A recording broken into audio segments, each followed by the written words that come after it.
In today's video, we're going to be taking a look at the best Strand Warlock build that you can run this season, and this is going to be all about suspending enemies. We're going to be constantly suspending with basically everything. Our abilities are going to be able to suspend, our weapons are going to be able to suspend, our tangles, just killing something that's affected by Strand.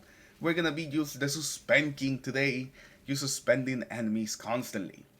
And this also uses some of the featured exotics this season, so you get the extra damage resistance, and you're also not gatekept by avant-garde, meaning that you can take this build into pretty much any activity. So hopefully you guys enjoyed today's video, and if you do, remember to like and subscribe to the channel in case you guys haven't already, as well as leave a comment down below to help me out with the algorithm, and if you can't think of anything, just type Strand.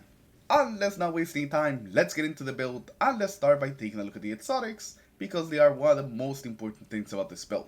So for the exotic piece of armor today, we are on the matadoxia, the exotic chest piece. Now this is like the suspend chest piece and also the melee spamming chest piece. Whenever you damage the enemy with your arcane needle, they will do a suspending blast whenever they're defeated, and whenever you land multiple arcane needles, you do a big, large suspending detonation. And it's no joke how this big, large suspending detonation actually is, because just look at how big this thing is. It is a huge suspending detonation that pretty much just grabs entire waves of enemies. But to trigger this, you are going to have to use all your arcane needles on just essentially one target for this big suspending burst to actually work. So you have to make sure it's a big enough target where it won't die with just 2 needles, where you can actually hit all 3 on the same target. So if you want to go for this, I recommend that you do it on some of those bigger, like yellow bars, or maybe a mini boss that's surrounded by a bunch of smaller rats. That's usually how this is going to go, and you're going to be able to proc that big suspending burst. But most of the time you are just going to be doing just 1 needle into an enemy and proccing the suspending burst that way. That's mostly how you're going to be playing this. And the second part of the exotic will give us back grenade energy whenever we defeat suspended targets. This is what's going to let us spam our melee so much, because we have so many ways of suspending targets that we're constantly going to be triggering the second part of the exotic, just constantly getting back grenade energy.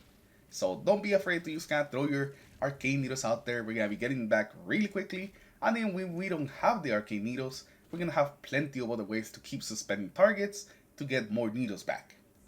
And the final part, yes, there is another part of this exotic, is that your arcane needles are actually strong against barrier champions. So you can actually break barriers with your arcane needles, which is actually pretty useful, and it makes barrier champions actually a great target to do that big suspending burst.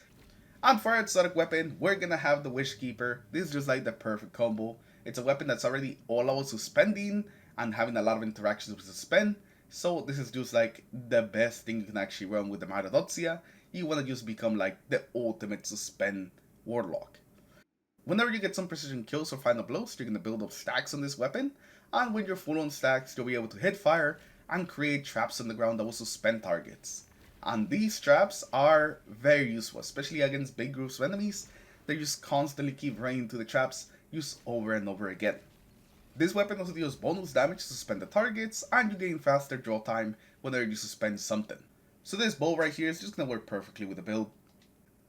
And if you guys haven't gotten the weapon, you can get it from the Star-Crossed Exotic mission.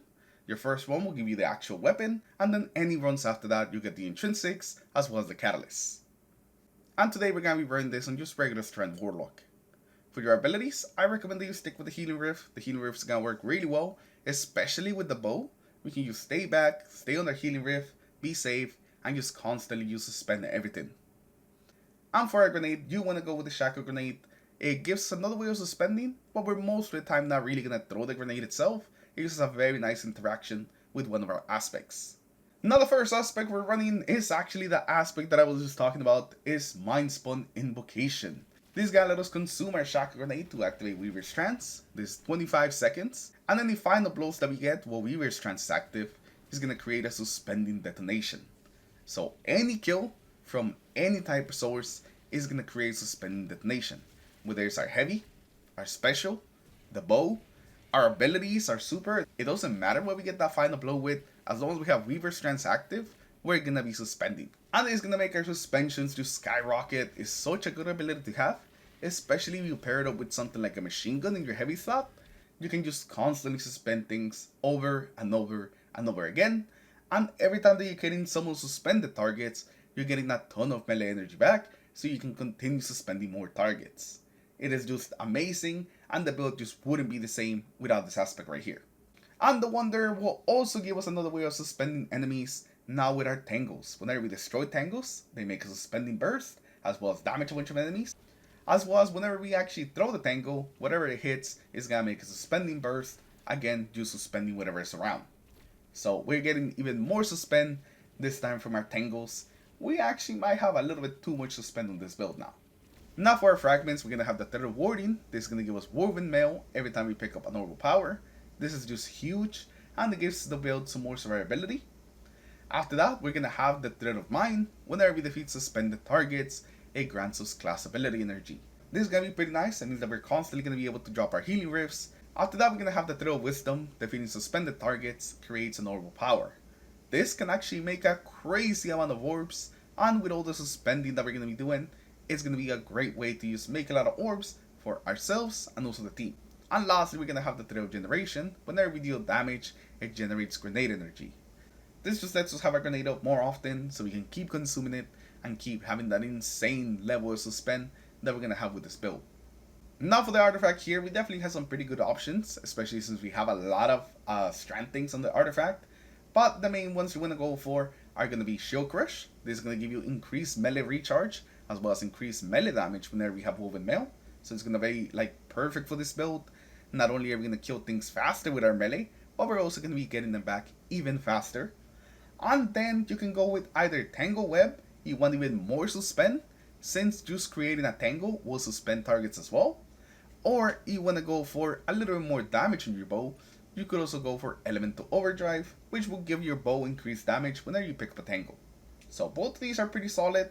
If you feel like you already have enough suspend without Tangle Web, just go with Elemental Overdrive, or you can keep Tangle Web. You want to just keep suspending even more targets. This one's really going to be up to you, but you definitely want to have Shield Crush on. Threaded Blast is such an amazing mod. It gives our tangles an increased radius. Threaded Blast is just such an amazing mod. It's going to give our tangles a bigger explosion radius, as well as increased damage. So this is just a gain for our tangles, so you definitely want to have this on. Elemental Daze will make it so whenever we stun a champion, we do a big Sever explosion that affects the champion and also everything around it. And since Sever is so strong, this is definitely a mod you don't want to miss out on. After that, Shoulder to Shoulder is going to give you some damage resistance, and this works pretty well with the bow and also the machine gun. Refresh Threats is going to make it so we get our abilities back faster every time we pick up a tangle. And lastly, Tightly Woven is going to give us increased grenade stat and class ability stat whenever we have woven mail. And since we're going to have it up so often, this is just something that's always going to be on. Now the main two stats we want to focus on this build are going to be the melee and the grenade stat, so try to get both of these at least to 100, because we're going to be spamming a bunch of melees, spamming a bunch of grenades, and we just want as much of these as we can get. If you have a bit more that you can afford, definitely put it into the melee stat so you can get a bit more damage in PvE, and just make your arcane needles even deadlier. And these are the mods that we're going to be running in this build. For the helmet, you want to go Harmonic Siphon for your bow to make some orbs, as well as Heavy Ammo Finder and Special Ammo Finder, so we can just keep getting some more ammo. For the gauntlets, you want to go with Momentum Transfer, Heavy Handed, as well as Melefont to give you an increase to your melee stat whenever you pick up some orbs, to reduce your grenade cooldown every time you do damage with your power melee, and so every time you get some kills with your power melee, you actually make some more power. For the chest piece, we just have some resistances. Concussive Dampener is always good. There's always a lot of AoE abilities, so it's always nice to have. And then you could match these to whatever the activity you're doing. And then you could match the other ones to whatever activity you're doing. You could also run like a sniper resistance instead of just a specific element, and that will also be pretty good in this slot. For the boots, we're going to have Absolution, Better Already, as well as a weapons font, so we can increase our weapon stat whenever we pick up an orb, and so we can start health regen, as well as reduce the cooldown of our abilities whenever we pick up orbs. And lastly, for the class item, we're going to have Bomber and Outreach to reduce our melee and our grenade cooldown whenever we use our Rift, as well as Reaper to make some more orbs after using our Rift. We're going to be getting our Rift back so much, so we definitely want to take advantage of Reaper and just keep making more orbs that way as well. And with that, that's pretty much going to be the whole build, guys. Now you pretty much know everything to go into any activity, and you'll start suspending a bunch of targets. I definitely recommend that you run a machine gun with this build. Having Weaver's Strands active with a machine gun is just so satisfying because you constantly see everything being suspended over and over again, so I definitely recommend it. Like always, there's going to be a dim link to this build in the comments below, as well as in the description, in case you guys want to give it a try. And if you do end up trying the build, make sure you guys come back here and just tell me what you guys thought about the build. Do you liked it? Do you not liked it? Do you end up making any changes to it? How have you been liking Strand Warlock in this meta that we're kind of like finding ourselves in? Let me know all that in the comments below. Once again, thank you all for watching. The support has been amazing on the videos, and I'll see you guys in the next one. Take care everyone, have a good rest of your day.